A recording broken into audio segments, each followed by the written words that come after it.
अध्यक्ष महोदय, प्रश्न क्रमांक 72,128. अध्यक्ष महोदय, छापल्याप्रमाणे. अध्यक्ष महोदय, एसटी कर्मचाऱ्यांच्या महाराष्ट्र स्टेट ट्रान्सपोर्ट सहकारी जी बँक आहे त्याच्यामध्ये 62,000 सभासद आहेत, 500 शाखा आहेत आणि 23,000 कोटीपेक्षा अधिकच्या तिथे ठेवी आहेत.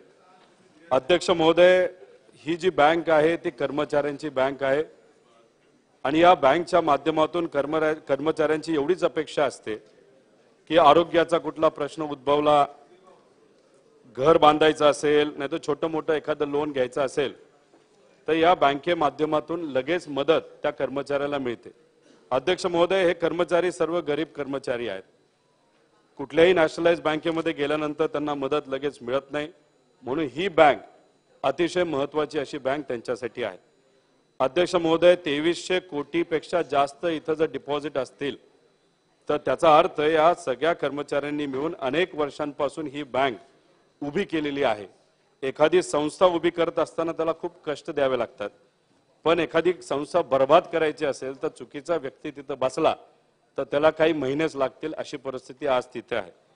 अध्यक्ष महोदय, मंत्री महोदयांना माझा असा प्रश्न आहे की रिझर्व्ह बँकेने काही एमडी नाहीतर संचालक जर नियुक्त करायचे असेल तर त्याला रूल्स अँड रेग्युलेशन आहेत. तर राज्यातील एसटी बँकेच्या व्यवस्थापकीय संचालक किंवा मुख्य कार्यकारी अधिकारी या पदावर पात्र उमेदवारांना निवडण्यासाठी रिझर्व्ह बँक ऑफ इंडियाने नियम आखून दिले आहेत. अध्यक्ष महोदय, ते नियम काय आहेत तर कुठलाही एमडी 35 वर्षाच्या खाली नको, तसंच 70 वर्षाच्या पुढे नको. अध्यक्ष महोदय, या कर्मचाऱ्यांच्या बँकेत काय झालं तर कंत्राटी तत्वावर सीईओच्या पदावर एक अनुभव नसलेला 22 वर्षाचा सौरभ पाटील याची नियुक्ती झाली. अध्यक्ष महोदय, त्याच्यानंतर या बँकेने तिथे असणाऱ्या संचालक मंडळाने एक ऍड काढली ज्याच्यामध्ये ज्या अटी रिझर्व्ह बँकेने दिल्या होत्या त्या शिथिल केल्या आणि एखाद्या व्यक्तीला तिथं बसवायचंच या अनुषंगाने तिथे ऍडव्हर्टाइजमेंट काढली आणि त्या अनुषंगाने 22 वर्षाच्या तरुणाला एमडी पदावर तिथं नियुक्ती केली गेली. अध्यक्ष महोदय, त्याला अनुभव कुठलाही नाही, त्याच्यासाठी बरेच निकष बदलण्यात आले आणि जे काही तथाकथित गाढविणीचं दूध पिणारे जे हे आहेत काय ते लॉयर आहेत त्यांच्या एका नातेवाईकाला तिथं बसवलं.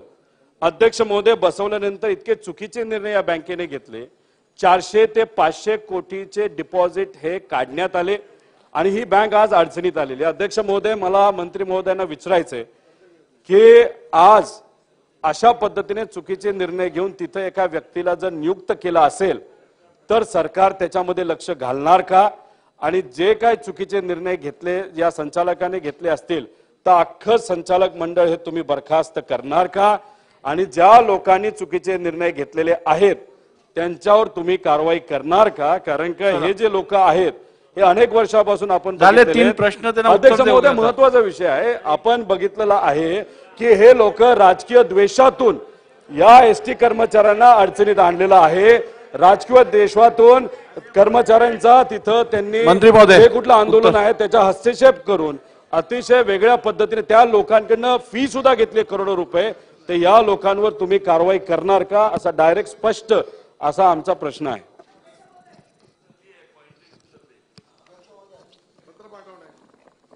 अध्यक्ष महोदय, या एसटी कर्मचाऱ्यांची ही जी बँक आहे या बँकेने निवडणुकीच्या नंतर काही ठराव पास केले. कर्जाचा व्याजाचा दर हा 9% आणि 14% होता, त्याच्यावरून 7.5% इतका कमी केला आणि हे सगळं होत असताना त्याच्यामधून भीतीपोटी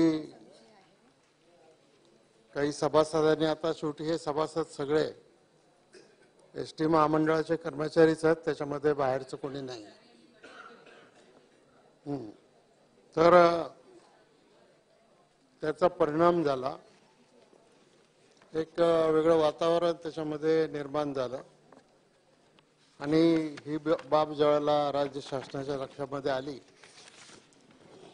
तर त्याच्यामध्ये